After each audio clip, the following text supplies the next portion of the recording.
Noong November 28, 2016, tumawag si Cameron Rogers sa 911 na umamin sa pagkitil sa buhay ng kanyang mga magulang.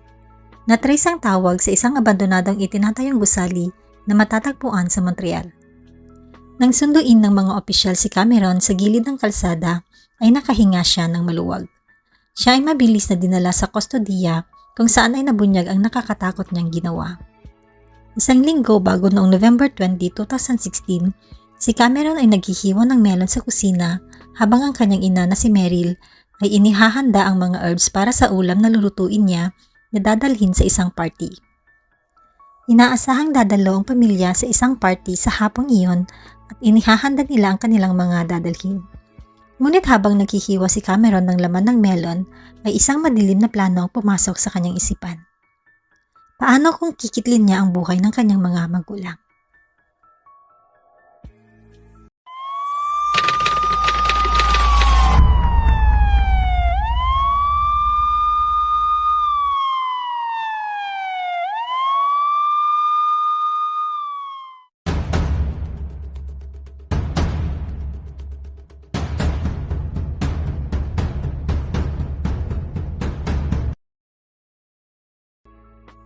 Nagpakasal sina Dave at Meryl noong 1982.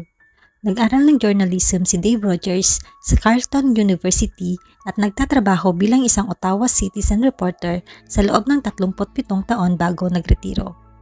Si Meryl na lumaki sa isang militar na pamilya ay nagtrabaho sa public service at inampon ng mag-asawa si Cameron noong 1994 nang bagong panganak pa lamang ito.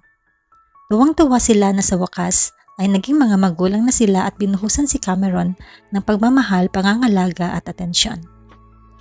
Si Dave ay inilarawan bilang isang gentle soul at mabait na tao na laging ipinagmamalaki ang asawang si Meryl, ngunit bihirang magyabang tungkol sa kanyang sariling mga achievement. Si Meryl naman ay inilarawan bilang isang bright light at isang devoted na ina. Habang lumalaki si Cameron, ay nahirapan siya sa pag-aaral at na-diagnose na may Attention Deficit Hyperactivity Disorder o ADHD. Ang ADHD ay isang kondisyong medikal at ang isang taong may ADHD ay may mga diferensya sa development at aktibidad ng kanilang utak na nakakaapekto sa atensyon, kakayahang umupo ng tahimik at self-control. Maaaring makaapekto ang ADHD sa isang bata sa paaralan, sa bahay at sa pakikipagkaibigan. Inilarawan ni Cameron ang kanyang sarili bilang may slight autism. Nang natapos siya ng sekundarya sa Brookfield High School kung saan nag-aral din ang kanyang mga magulang, si Cameron ay nag-enroll sa Algonquin College. Madalas na dinadala ni Dave at Meryl ang kanilang anak sa mga bakasyon sa Europe at mga paglalakbay sa Caribbean. Binigyan din siya ng maraming oportunidad sa buhay at ang buhay ni Cameron ay puno ng iba't ibang aktibidad. Ngunit may mga pamantayan din ang mag-asawa na ibinigay sa anak. Si Cameron ay hindi pinayagang magtrabaho. Ibinibigay nila ang lahat ng kanyang mga gusto at mga pangangailangan at ang tanging nais lamang nila ay mag-focus siya sa kanyang pag-aaral. Si Cameron at ang kanyang mga magulang ay nagtalo noong nakaraang gabi bago ang nakakatakot na pangyayari na kumitil sa buhay ng mag-asawa. Ito ay isa sa marami ng mga pagtatalo sa pagitan nila. Sa kabila na maraming oras na ang nakalipas, ay hindi pa rin makalimutan ni Cameron ang nangyari. Bumabalik-balik pa rin ito sa kanyang isipan at pagod na siya na diktahan, pagod ng kontrolin at pagod na siyang dratuhin na parang bata. Noong umaga ng November 20, 2016, habang naghihiwa si Cameron ng melon sa kusina, ay iniisip niya na kitlin ang buhay ng kanyang mga magulang. Pinag-isipan niya ang kanyang plano sa loob ng mahigit isang oras. Sa bandang huli, nakagawa siya ng isang desisyon. Lumabas siya ng kusina at pumunta sa garahe. Kinuha ang isang wooden na espada na kanyang ginawa at ito ang ginamit niya upang hampasin ang kanyang ina sa likod ng kanyang ulo at sa mukha. Pagkatapos ay sinaksak sa lalamunan at likod. Ang ina ay bumagsak, nasugatan at hindi gumalaw, ngunit humihinga pa ito. Nang marinig ng kanyang ama ang komosyon sa kusina, ay agad na pumunta siya doon. Patakbo siyang pumasok ng kusina nang siya rin ay kanyang salakayin. Sinaksak niya ang kanyang ama sa likod nang napakalakas na tumusok sa kanyang baga. Agad na binawian ng buhay si Dave dahil sa pagkaubos ng dugo, ngunit si Meryl ay nakahiga sa sahig sa kusina sa loob ng ilang oras bago nawalan ng hininga. Alam ni Cameron na buhay pa ang kanyang ina pero iniwan niya ito sa kusina habang siya ay bumalik sa kanyang silid.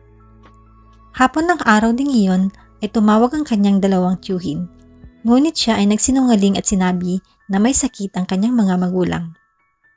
Kinabukasan, isinilid niya ang kanyang ama sa isang maleta at tinakman ang kanyang ina ng tarpaulin bago itinapon ang kanilang mga katawan sa dalawang talampakan na siwang sa pagitan ng backyard shed at bakod.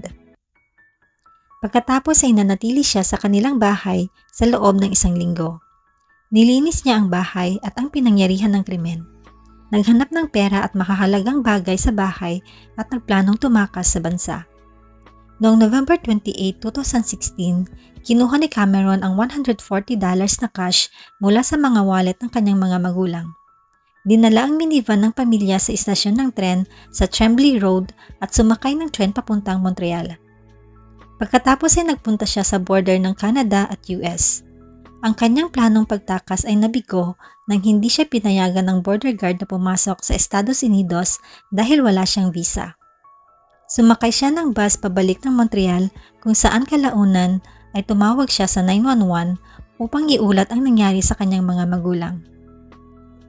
Unang umamin si Cameron sa krimen na ginawa sa sumagot ng tawag na si Mark Levisque na nagpatotoo na ang lalaki sa kabilang linya ay hindi alam kung nasaan siya sa Montreal at gusto niyang malaman ng mga pulis na kinitil niya ang buhay ng kanyang mga magulang. Sa pangalawang pagkakataon ay ipinagtapat ni Cameron ang krimen na kanyang ginawa sa mga opisyal ng Montreal na ipinadala upang imbestigahan ang kanyang matapang na pag-amin sa pagkitil sa buhay ng dalawang katao. Ang responding officer ng Montreal ay sinabi sa korte na narinig nilang umiiyak si Cameron habang papalapit sila sa kanya nang siya ay sunduin. Ayon pa sa opisyal, habang umiiyak si Cameron ay sinabi nito na kinitil niya ang buhay ng kanyang mga magulang 2 linggo na ang nakakaraan at ito ay nangyari mismo sa bahay nila sa Ottawa. Sinabi rin niya na ang kanilang mga katawan ay nasa likod ng shed sa likod bahay at ginawa niya umano ito gamit ng isang kutsilyo. Sinabi ng opisyal na tila gumaan ang loob ni Cameron pagkatapos nitong umamin sa kasalanang nagawa. Nang siya ay dinala sa isang police station sa Montreal para sa pagtatanong, si Cameron ay naupo sa isang upuan na kung minsan ay umiiyak at kung minsan naman ay hindi ito mapakali.